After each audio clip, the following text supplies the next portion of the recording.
Well, here we go again. I wasn't sure whether to call this our Oaks Day special or our Elite Honesty special. This is just another run-of-the-mill Titus and Sergio Variety Hour podcast. I'm Sergio Paradise, and this bloke here, of course, is the great Titus O'Reilly. Well, very good to be with you in Spring Carnival. Spring Carnival mode. The time where your expertise comes to the fore. Do they still call Oaks Day Ladies' Day?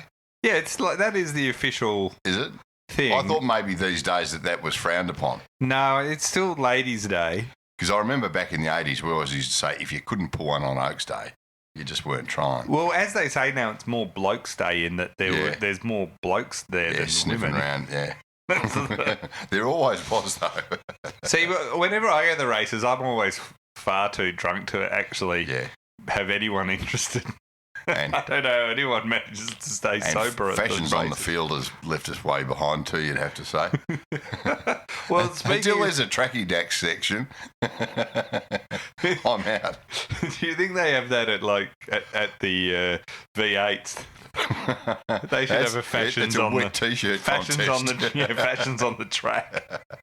That would be a great one. It's been a interesting Cup day.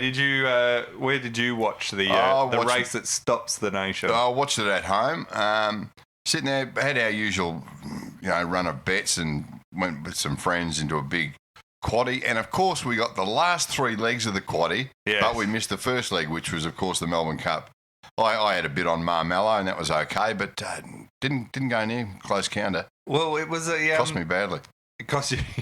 I didn't know you could lose money on the races. No, Marmello made up for it, of course. Well, see, I went along and I didn't bet at all because I just know I'm going to lose. Yeah. And walking up and doing, or I'll have to do it. It's the toughest race. Of course, it's the biggest race, but it is the hardest one ever to pick a winner every year. And then also, I'm not really into gambling. It's just because I'm more than anything else, I have no idea what I'm doing. So it's like a waste of time for me. But also, I don't have the appetite to put large enough sums on it to ever be worth anything. Well, that's the other thing. You need to have a pretty good... if you put 5 each way, you're hardly going to go home you're not going to... That's the house paid off. Go to the Maldives next week. I tell you what, when I did go and put all the bets on Tuesday morning, though, I thought, nothing warms the heart more than a TAB full of kids. See, TAB up the road here, which I walk past all the time, and I've never been in, and every time I walk past, I don't know why and how this is allowed to happen, but their windows are like sort of permanently stained. It looks like sort of water stain. It's this weird... Nicotine. They're just dirty. They're just... No, but I don't think you can smoke in there. You can't smoke inside. Just men sweating on there. It's horrible. And I'm like, if you owned it, wouldn't you wash the windows? Nah. But they just don't. There's no money in that. There's no money in betting. There's no money in washing the windows. And I guess the sort of clientele they're attracting don't care. Yeah, they don't care. Except for that 1 week of the year where people... go and put a bet on. It's the one, the TABs, it's the one business where you constantly see blokes having a dart out the front. Yeah. Either that or out the front of hospitals. That's always my favourite. Yeah, hospitals is big smoking places. I guess they're both very stressful places. Life's not going well if you're at the TAB or the hospital. It's never a good look. As usual, the Melbourne Cup had its fair share of controversy. Perhaps we should start with one of the, tragedies of it, which is almost not a tragedy. And I say only that because it happens all the time now. So it's pretty regular. It's pretty regular. It's not like, a shocking thing. It's like, which is a racehorse died at the Cliffs of Moher, fractured a shoulder and was put down. Always a dampener on any sporting event when someone dies. Yeah, it is traditionally. It's just now become, as you say, collateral damage. Well, isn't it like 4 in 5 years, I think? I think so, because 2 or 3 years ago, 2 of them died. One had a heart attack straight after, and the other one was spooked by a spectator. The Caulfield Cup winner and the race favourite, what was it? Admire Recti. Recti. Died, had heart failure after the race in the stalls. Import Araldo had to be euthanised after kicking out and breaking a rear leg on the fence, spooked by a fan with a flag. as he came back to the scale. So that's another one. So there's been a few who have this has happened. It's sort of, let's just say it does call into question. I think I'm not a believer that the racing industry is inherently cruel, because most people involved in the racing industry absolutely adore everybody horses, right? Now, a lot of people say, no, it's them. cruel anyway because the horses are running against their will. So you kind of fall somewhere on a spectrum of it should be completely banned or everything's fine. Everything's not fine, I would say. You know, this is something that they have to address. Because it can be addressed. It's just. Well, it is seem to be international horses that it's happening to. Yeah. Like, I think 4 out of the 5 have been international horses. That's they've true. had a lot of. But they aren't going to stop inviting international horses. No, I get that. But at some point you go, it's harder for the people who are neutral on the whole issue. Like, there's the people who are already like, we hate horse racing, it's a cruel sport, whether they were dying or not. You're never going to win them over. Yeah, and that's, and sometimes I think that's a legitimate position to have, by the way. But, so then you got the ones that are like, no, I think it's a massive industry, it employs a lot of people, the people involved love their horses, they don't want this happening either, and they're, then you got the people who just think it's all fine no matter what, and everyone else who criticises it is a bleeding heart. But the problem you have is, you can't have a sport and a national event like this on this scale, international event where you're having a horse die every single year, which is what's getting close to happening. Yeah, it's certainly not a good look. I just see it as and I don't mean it to sound brutally, but I think it's a dangerous sport for the jockeys and everyone involved, and injuries and deaths are a very small percentage, and that is your plus and minus. Well, it's like there's fatality rates like 0.05 in Australia. It's one of the lowest. So, but you do a lot of people would argue that counter argument to that is yes, but Australian rules, rugby league, all these other sports, F1, the people involved can choose to take on that risk or not, when horse racers can't. The horses can't. Horses can't. So they're being made to do it, against their will. Now, I know some people say, well, the horses like to run and all that. That's probably an element of truth in that too. So, that's the complexity. But you kind of look at the money that's sloshing around in racing. Yeah. You got to think that they've got to pour more money into working out how to deal with some of these things. Can they make it safer? Can they? I reckon it's a very valid question. Can they make it safer? And if they can, well, find the money from somewhere. Nobody's going to say, gee, I think they are going to have issues if they don't address it. If it continues on, no doubt. Because every year you feel like people, like I heard Gerard Whateley on SEN talking about this. Now, you're not going to get a bigger fan of racing in the mainstream media, except for maybe Bruce McAvaney, who, and he was just flat and saying it does make it harder to enjoy it and it's harder to follow it. Yeah. And, so that's like one guy who he's not like an anti-racing, person. He's a pro-racer. And if he's saying that, way more pro than I am and probably you are, you kind of go, well, that's where they do have a legitimate problem, because people will start to say, look, it's fine. I do know what it's like. I wasn't there on Tuesday, but I have been at a racetrack at Flemington, not one of the big ones like this week, but where the horse did have to be put down. And it does cast a bit of a pall over the whole crowd, because everyone can see the blokes putting up the green tarps all around it, and full well what's going on, and it is a bit of a downer. And the racing industry don't like it either, so I don't think they're all heartless people who just will who cares? It's expendable. But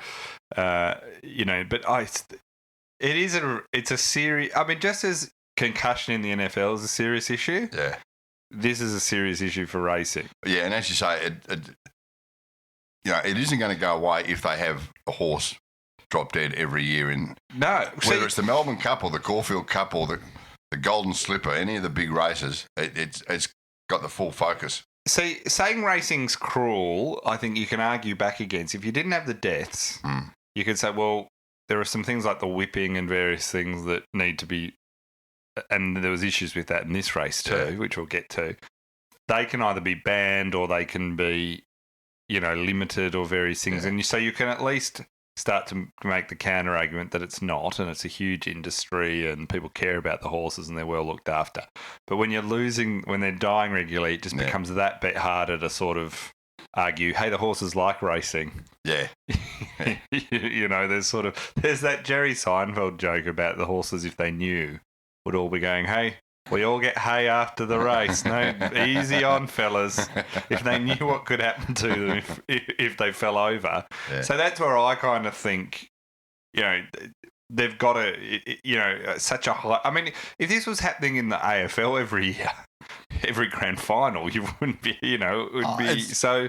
It's the equine equivalent of an ACL, basically. Yeah, except, imagine every time someone in the AFL did an ACL, they got put down. Well, I'll tell you what would happen. There'd be sponsor logos on the tarp. Yeah, that's true. Let's cross to Lingy at the Remington execution tarp. The Medibank private. Get your health insurance. This could happen to you. Well, actually, funeral insurance. Yeah, it would. What a wonderful time.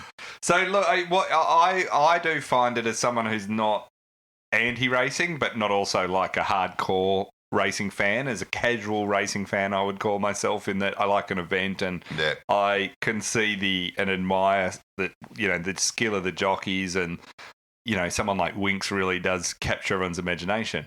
It does make it harder to kind of be an advocate for it. Oh, exactly. And there's times where I feel very uncomfortable and I'm like, am I really into this? Because there's plenty of sports. I can go and watch other sports, and the difference, like I said before, is that but not where animals get whipped. That's true. Well, what people want to do, you can always do that in your private life, but it is the harder bit where you kind of go, well, if you can, every other sport where a human's involved, it's the risk is there, yes, but you're watching it knowing everyone involved has. As long as they're made aware of the risk, that's where the NFL have been funny when they covered up a lot of the concussion data. But, you at least know, they know they're risking this stuff. And it's sort of a different thing there too. The concussion is a very similar issue, I think, because if you're knowingly watching something going, some of these guys are only going to end up vegetables. Yeah. Oh, it's been shown in the NFL. And the AFL's got that in rugby league to an extent too. That's something that's sort of there. The other thing that was sort of interesting is, of course, Cross Counter won the Melbourne Cup, but Marmello was the one that a lot of people, Hugh Bowman was riding that, and returned to after the race at 57 kilos up from, he weighed 56.4 before the race. Yeah. And he failed to give an explanation to the steward. Now, Bowman, if people don't know, is Winks' normal jockey. That's sort of weird to me. Like they sort of say, the chief handicapper, Greg Carpenter, said the margin would have been closer if Marmello had have been 56 kilograms and not finished at the 57 kilogram. He says it's theoretical, but over 3,200 metres, which is the length of Melbourne Cup, the standard thinking is that half a kilogram is roughly the equivalent of a length. Yeah. So considering Marmello lost by, I think, a couple of lengths, he's sort of saying it would have been almost neck and neck. Yeah. But there's a lot of people in horse racing who say that the weights thing are grossly overrated, in that the horse itself weighs 700 kilos. If it's carrying 51 or 52, it makes little difference. So 56.4 compared to 57 is what hardly. I find, and you might know the answer to this, I know that the jockeys, they have to weigh in after the race. That's what happened here. This is what happened to Hugh Bowman. Yeah. But do they weigh them before the race? Yeah. They do? Yeah. So that's my other question. How do you put on half a kilo in 2.5 minutes? He went through the drive-through. He apparently, he's saying he was... he had a chamois, white gear and equipment. He reckons it was so wet that he got full of water while he was riding around. Right. And that was the difference. Now, what's he talking? 500 grams, I suppose. So, so that's not a completely impossible, I guess, explanation. But he didn't even provide, apparently. So it didn't happen to the 23 other jockeys, theoretically. Well, wondering whether they were carrying them or not. So it was kind of an interesting thing there about what was going on. So we don't really know. He also, Bowman, he also got fined quite a lot because he also for excess whipping. They use the whip too often. And I think 3 other jockeys as well all got that. And he's going to miss 35 meetings, so he's going to miss Group 1 rides on Saturday at Flemington, and Japan Cup, it looks like he's going to he also miss out on. He got careless riding and excessive whip use. The whips is another one where you kind of go, they've done well in Victoria to sort of limit the amount they can use it, but that's another one that... See, I reckon with the whip, and I don't know, I've spoken to jockeys about this, and most of them reckon, the whip sometimes makes them go a bit harder, but most jockeys would say, shrug their shoulders if they were banned. He said, if nobody got to use the whips, he said, I can't remember who told me this, well-known jockey, he said, if nobody could use a whip, trust me, he said, it would make very little difference. He said, it becomes a bit of a habit. And he said, this is why blokes get pinged for whipping too often, because you get into that habit when you're coming down the straight, you just feel that you should be doing something with that right hand. And if you've got a whip in it, you give idle it hands to the devil's work. Yeah. So, but I don't think you should ever whip anything unless you have its consent. This has long been my view in life. Again, if you've got consent, fine. Or give all horses a safe word. I think that makes the most sense. So you wouldn't say it was a good Melbourne Cup. No. They had terrible rain in the morning and during the day. It was absolutely flooded there. It was a good run from close counter. I mean, the way it came down the outside, flashed down the outside is a classic. But you kind of look all in all, I don't think you'd say it was one of the great. Well, you had the death, you had a bunch of careless riding, you had a bunch of excessive whip use, you had the Bowman returning with too much weight. The whole thing was his 35 meeting suspension. Does it mean he can still play 2020 up in Darwin? Or he can play anything. If he's like David Warner, he can play anything. So anyway, I thought it was a bit of a, if you were the VRC, you wouldn't have been thrilled with that. That weekend. Ideally, you have a hard fought, good race in good conditions, and everybody comes out of it in perfect nick, and the best horse wins. But it wasn't one of their better days. Cricket, talking with David Warner before, cricket continues its meltdown and just absolutely. Australian cricket has ever been on its knees. You've got to go back almost, I reckon, to the World Cup divide, where you could that kind of worked out in a way positively. The World Series. World Series. Sorry. Yeah, it forced through changes. When was that? That was mid to late 70s, wasn't it? That was a perfect example of, once again, an administration so out of touch. Yeah. You get Kerry Packer come in and try and inject some money and colour and movement and, new television coverage and all this sort of stuff, and they refused point blank to even talk to him, so he then sets up his alternate with the best players in the world. Goes to war with them for a good, few years, and then finally they all have to come back to the table and sue for peace because the Cricket Australia were going broke, or Australian Cricket Board were going broke. And so you look at all that, and that was probably the closest we've been to this bad. In recent times. This is what's amazing about this is it's not the benefit of hindsight that we go, there are all these mistakes made, it's less here. Cricket fans, a lot of cricket journalists and a lot of key cricket stakeholders at the state level and at the junior levels have been going on about this for at least 10 years. And how out of touch this body is, They've had the benefit of foresight and nothing was done. Yeah, that's right. That's what I find them. And I think I've said this before, but it just blows my mind, this, they're trying to attribute the behaviour because they wanted to win too much. Yeah. And I'm like, the pressure to win. They say, the pressure to win has driven it. And I'm like, you're a professional international sporting team. Your job is to win. You know what I mean? That doesn't justify the bad behaviour. You've been doing the bad behaviour lately and not even winning. Yeah. So we said that last week. I mean, what nonsense is this? It's like in a job interview. Sport.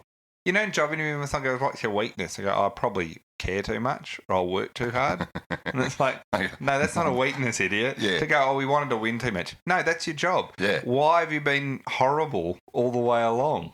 And so and they have to go, well, that's just me. You know, I'm just a horrible person. It's a nasty piece of work. What's interesting is they've continued. So we've of course lost David Peaver. We knew that James Sutherland was going. Talking about timing your run down the outside, James Sutherland, he's gone straight to the inside rail on the fence. Yeah. Gone in, weighed his saddle, correct weight. I'm out of here. Well, give him a paycheck. I think I'm gone. Sutherland, like I've been critical of Sutherland quite a lot. I mean, I think anyone that brought in and back Pat Howard has a lot to answer for. Yeah. So I'm not a huge Sutherland fan, but I will say there's some things that he did will hold him in good stead. One, he was very against David Warner being approached vice captain. He publicly queried it before it happened, said, I don't think that's necessarily a good idea, and he was frozen out and furious. And he was overridden by the rest of the board, wasn't he? That's right, Rod Marsh and some of these others, right? Then you look at he was sidelined in the latest by Peaver in the latest player EBA, right? Yeah. Pay negotiations, and Kevin Roberts, who's now the chief executive, was the one that did a lot of that with Peaver, and that was a disaster. So in some ways, Sutherland comes out of some of these things looking not that bad. Yeah. But you'd have to say he was definitely part of the problem for some of the other hirings he's done. We then have yesterday a couple of Pat Howard, who had already announced he was retiring. Kevin Roberts, who's now the new chief executive, showed him the door straight away. Because he was going to retire after the Ashes series, wasn't he? And and yesterday they said, no. Now, Pat Howard, to me, has been was a disaster at rugby. Yeah. I mean, he left rugby, and rugby was way worse after he left than when he started, and he's now done it to cricket. So the odds of him ending up head of another sporting code is high. Yeah, if your title is high performance manager, yes, you are immediately judged on results, and that's how it should be. And everyone you talk to, he's dismantled the pathways that used to exist. Yeah. And it's just all been an abject failure under him. The players hated him. Well, I saw one. I've been speaking to a couple of players tweeted yesterday something like, "Okay, from now on, let's just get all the bowlers can go back into club cricket and just bowl as many overs as you can in the nets and out in the middle, and the batsmen do the same instead of being told Mitch you're not allowed to." Johnson was furious with him. Stuart McGill tweeted that he thought that he was stealing a wage for a long time, basically. I have spoken to a couple of members of the Australian cricket team, both ex and current, just in, bumping into them at various events, and I've been shocked at how openly they will bag Pat Howard without even me asking. You know, when know someone hates someone when you go, "Oh, nice to meet you," and then they go, "Oh, I hate Pat Howard," and you go, "Oh, okay." And it's literally almost been like that. And they have been in the cricket fraternity. Yeah. More so, it's not like so much in the footy. In the footy, you meet a footballer or a football administrator or a club president. You see them socially or something, and they might tell you, "Look, just between you and I, so and so is a bit of a flog, right?" But as you say, but not blatantly. Well, Mark Neal was another one that you got that reaction if you talk to people who've been involved under with him, or with him. They were quite willing. They weren't. But generally speaking, you're right.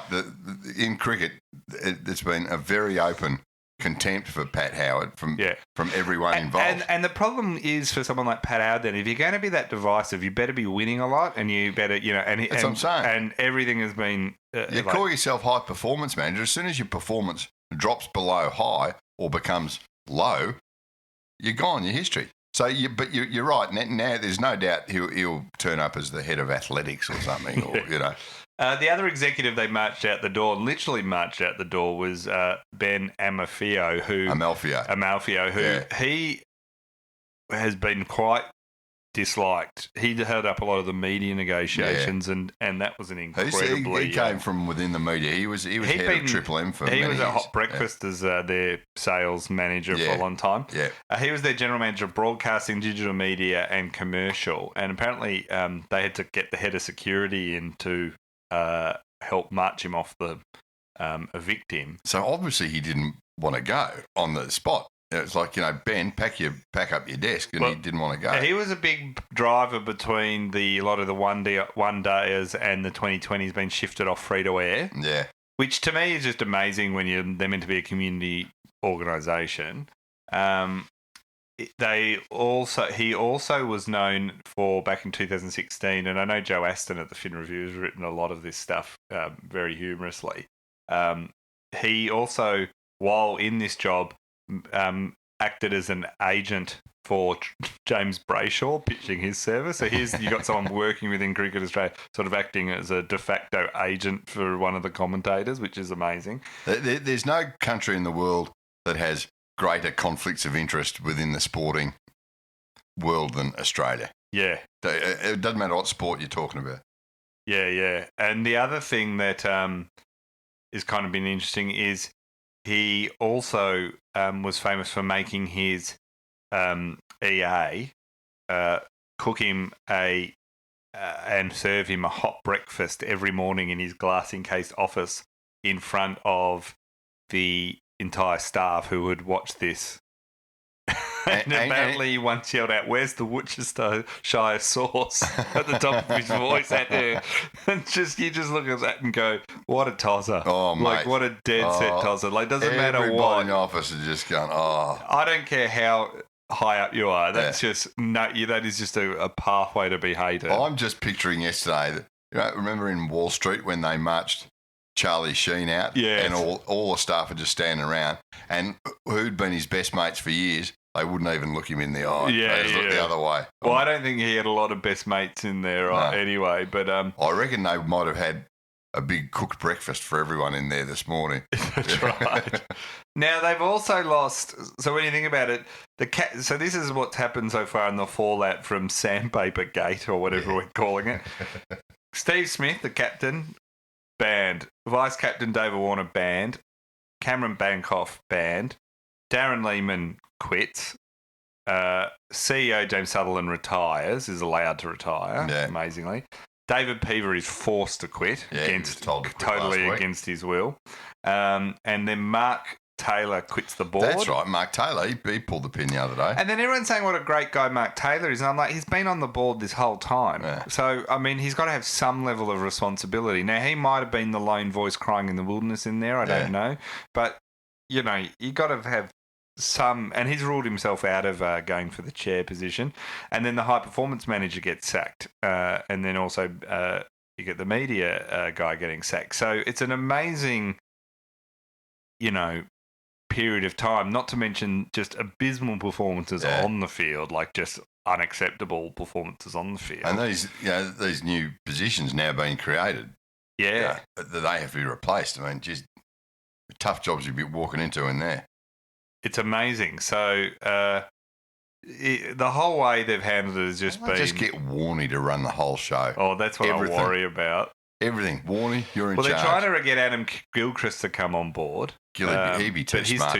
He's too busy. Yeah. The only thing I would say is, one we should just mention, you've got to say, how is the guy who oversaw the recent pay dispute and is hated by the players and was appointed before the reports came out, allowed to be, and that is Kevin Roberts, is allowed to be CEO and stay as CEO. Yeah.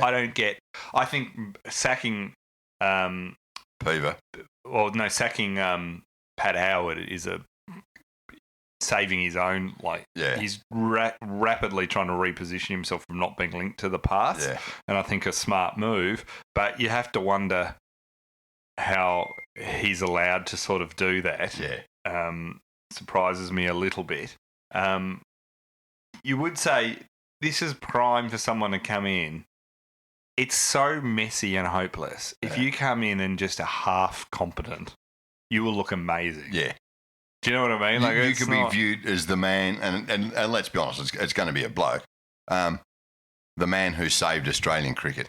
Yes. Which you won't be, yeah. But yeah, it could be the woman theoretically, but you know as well as I do, they will hire a bloke. Oh, sure. Yeah, they're already talking about them, they're all putting blokes forward because it's cricket. Yeah, exactly. And meanwhile, their women team keep impressing everyone and being way better. So you kind of look at that as... Although they have got Belinda Clark, who's the former Australian women's cricketer who... and national captain as well in the past. She's looking at some of the recruitment for some of the replacements for some of these jobs. There's women up high there, which is great, but I reckon for the big job... Oh, yeah, they'll go some... for sure. And they'll spend a fortune... And they'll have to go outside because usually they spend a fortune, these organisations, and then promote the bloke in the next office. Well, that's what they did here with Roberts getting CEO. That's the hilarious bit about it. They've pretended they've been all... So, anyways, that's cricket. It's a mess, and it's going to be a. And just the other thing, it started on telly last weekend, and nobody watched it, and the Australians got belted as usual. Oh, it was terrible. And you think, for the sport that needs to win the hearts and minds of the Australian public again, which they've used that stupid phrase countless times lately. Yes, they put it on telly where 80% of the population can't see it. Well, the other thing is, the minute I saw them do that elite honesty thing, I was just like, "You've learnt nothing. Yeah, you've learnt nothing. That is the opposite of what the public want. We're sick of this. Is the marketing led nonsense, the talking crap that everyone else thinks is ridiculous. That phrase elite honesty, which is meaningless, but it just strikes me as being two words plucked out of the air that on their own sound good. It sounds like the name of a racehorse almost. Yeah. Here comes elite honesty down the outside, Getting to some other stuff, there's lots of bits and pieces around at the moment. Shane Mumford, we know, was filmed snorting what appeared to be cocaine. I think it is dated back to 2015, which was just after he'd suffered a season-ending ankle injury back then, so he was a player at the time.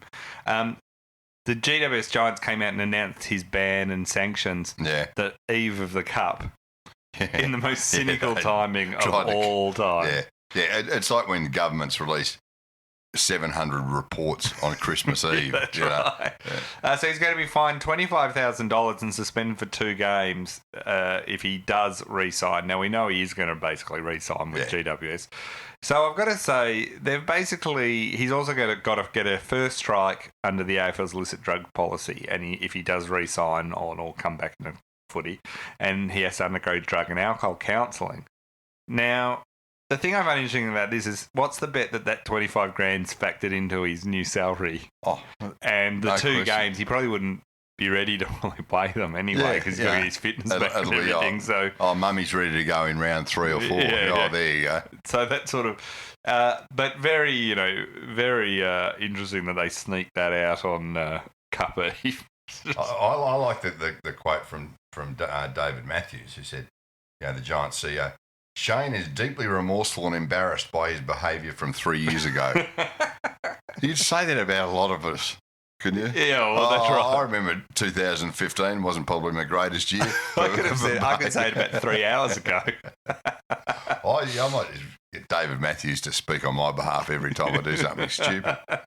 The AFLW's announced several rule changes. They're going to have 10 rule changes, which you'll be surprised to learn to make it more free-flowing and high-scoring. Yeah, of course they are. It's good to know the women are being treated the same as the men with constant rule tinkering. Nicole Livingston announced the rule changes for the 2019 season that they're looking at. They're doing 8 of the 9 rule changes that the AFL's getting, and then 2 specific rule adjustments of its own. So they're going to get the ones the men are all changing. The AFLW's 2 specific rule changes that they'll get that's different from the men. The last disposal between the arcs is out of bounds. Last touch. The other team gets it. That's a junior and throw-ins will be brought in by 10 metres. And that is, of course, to stop, hopefully, the ball continually going out of bounds. And getting it back closer to the middle. Yeah, the AFL set up this thing of saying the women's game is we want it to be a bit different from the men's. It's where we'll experiment with things like that. And I'm like, is this really, like, they keep pushing this like this is a premise. So their premise is the AFL women's will be slightly different and it's not going to be like the men's and we're going to change it slightly. And all this. And I'm like, they say it like we've all agreed to that. And I'm sort of like, I don't think we have agreed to that. all the time with everything. But I'm like, the women just want to play football. Yeah. The women aren't saying, oh, could you create a hybrid version for us? Yeah. They're going, we want to play football. Yeah. Exactly like the men play football. Well, I guess the AFL's answer to that would be, well, we haven't changed the essence of the game. It's just, it's tinkering to make it more free-flowing. Yeah. And I know whenever you want to get football more free-flowing, you hire an ex-swimmer, don't you? I mean, that's long been my policy. There's a few times where Nicole Livingston has been pretty quiet on a few of the controversial AFLW things, I've thought, or not gone out and sold it, in a massive way. The other rule change they're not going to adopt in the AFLW is the one about banning runners and water carriers. And they say that because the competition starts in February, they're going to still be allowed runners and water carriers to enter the playing surface during live play due to the warmer weather conditions. Nobody's going to care about that, and that's going to make very little difference. I can't believe they're doing it in the men's. Maverick Weller, arguably the terrific name. His parents are obviously huge. One of the great footy names, Maverick Weller. His parents are obviously huge Top Gun fans. Yeah. Do you reckon? I reckon so. Now, apparently, it's been reported that after being delisted at St Kilda, Alan Richardson has been selling him around town, trying to convince other teams to sign him. He's been like his agent almost. Yeah, and Weller says, I've actually spoken to Richo 5 or 6 times since I finished up with the Saints. He's been a good voice for me, talking to other clubs and telling them what I can do. I kind of find that amazing. Like, if you can't crack the Saints... Is Richo your best bloke to be... That's right. Because you go... Wouldn't everyone be saying, but you sacked him, mate? Yeah, he wasn't... And it's not like you obviously can't see him in the St Kilda Best 22. Why would he walk into ours? Yeah, that's right. And I'm sure he's a terrific young man. Oh, it's not about... Yeah, I just find it bizarre, Yeah. And then St Kilda players going, gee, I wish Richard had spoken to me 5 or 6 times. Yeah, exactly. What about, Nathan Freeman, he waits about 11, 15 years to get a game because of his bung legs. They delisted him. The only one that makes sense is maybe the Gold Coast or Carlton. Yeah. But if you can't crack St Kilda, you're not going to go elsewhere, are you? You've got Rich. I mean, it's a bit like, your girlfriend dumps you, and then you say to her, I'm about to have a crack at your best mate. Can you put in a word for me? And your best mate's like, but you dumped him because he said he was boring. I've always had the hots for your sister. Can you just... I wouldn't imagine is that something you've done before? I wouldn't put it past you. the thoughts crossed my mind. I've always had the hots for your sister is never a line that's met with... No one has ever said that and the other person gone, oh, great. Oh, finally. I always thought so. I'd always hoped this moment would happen. So, that's the line that, we'll take you right over. Now, Serge, you found this, and I suddenly thought about it when you told me about it, because, God, this is the solution for the VRC and stop horses dying all the time. The World Drone Racing Championship has just been held in China. Did you know that it existed? There was a World Drone Racing? No, of course not. No. Australia's Rudy Browning has been crowned the overall champion at the World Drone Racing Championships in the Chinese city of Shenzhen. He received US $24,000 as a prize. It's about 30 grand Australian. 10,000 people watched it live, and the Australian team also won gold as the best overall team. Now, is this the solution for racing in Australia? We get rid of the horses. Yeah. And just race drones. We just race drones. And then you need another drone to get the aerial shot. Above the drones. That's right. I could see this working because I can tell you, as someone who was in the bird cage on Melbourne Cup Day, no one would have noticed whether it was horses or drones. Well, that is very true. They would have not cared, and if you could have bet on something, they would have bet on something. Yeah. So he's a 15-year-old kid. He beat 127 other competitors of all ages across the world, and it was a 4-day championship that closed on Sunday. The events are the Fédération Aéronautique Internationale, the FAI, also known as the World Air Sports Federation. And he gets a gold medal as well, which sounds good. Now, one of my favourites is 15. Suzanne Schodel, Secretary General of the FAI, said the championship was a resounding success and showcased the best that drone racing had to offer. Well, there you go. Which I've got to say, it really did. Now, the way it works is in a drone race, 4 pilots go through various gates and obstacles that they have to fly. Now, the way you fly a drone, you'd be interested to learn, is a lot of people probably thinking of this as like, almost like remote control planes, helicopters and stuff. That's what they used to be called. But instead, each pilot wears a pair of video goggles that are linked to a camera on board their drone. So they actually have a first-person view. So it's like they're in the drone. So it's sort of virtual reality almost. Racing, yeah. But they are still controlling it through a remote. That's right. But they're actually not watching it from afar and trying to do it. They're actually in there. And they had to navigate a 650-metre course designed in the shape of a Chinese knot. There you go, Serge. There you go, Chinese knot. Perhaps this is the moment you could explain to everyone what a Chinese knot is. I'll have to check it out for next week, I think, your Chinese knot. But I'm interested. They've had it in Shenzhen. Yeah. Could next year maybe they could double up for the AFL Port versus St Kilda in Shanghai and have, what's his name? Stuart Rudy Browning. Maybe get him along and fly, do a couple of drone sort of special effects out before the game. We laugh, but you look at e-commerce now, the way it's taken, not e-commerce, e-gaming and e-sports. Yeah. I could see something like this being popular. I can see drone racing being popular, but what I'm suggesting, maybe 2019 is a little bit early, but maybe the year after. We get Rudy Browning and his mates. They could do a virtual reality remote control St Kilda versus Port in Shanghai, so that you don't even have to send the 2 clubs over there. That makes a lot of sense, actually. Just do it on a big screen. It makes a lot of sense.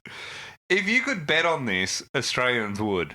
Yeah, they would. I could see this now. We need to just set up we need some marquees. And get the kids involved in the betting. Well, the kids will be all over it because they're the ones who actually understand the technology better than anyone else. And I'd like to see how they're going to learn to cheat in drone racing. It won't take them long. Oh, excellent. Well, we will be back next week.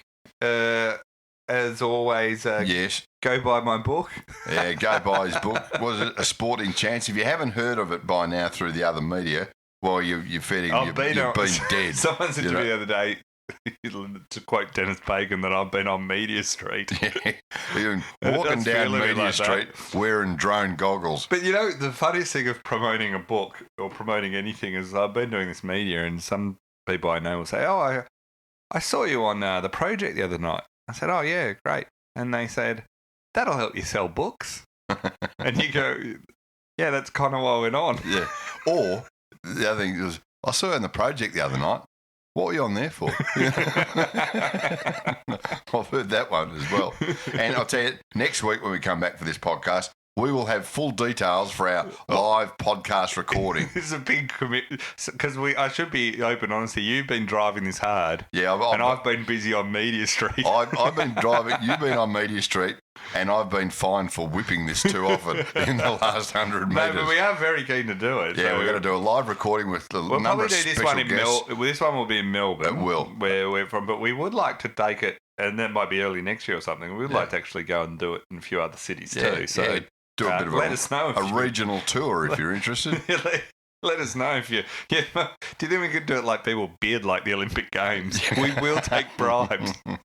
We're very willing to take bribes. A Wangaratt will say, Nick Cave will never come back. We'll take you 2 idiots instead. And we could get as many as 5 people come out to this. On that note, we'll see you next week.